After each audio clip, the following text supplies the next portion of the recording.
May planchang diuling. Ito ang kanyang saraduhan. Pag pinuksan, tcharam! Ito ang planchang diuling. Dito siya ibinubuksan at pag gano'n naman siya sa isasarado.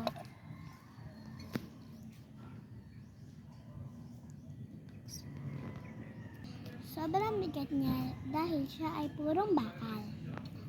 Bigat. Yeah. Gusto natin ang loob niya para lagyan natin ng isa,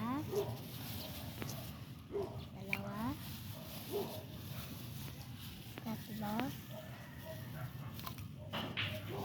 apat, and 5.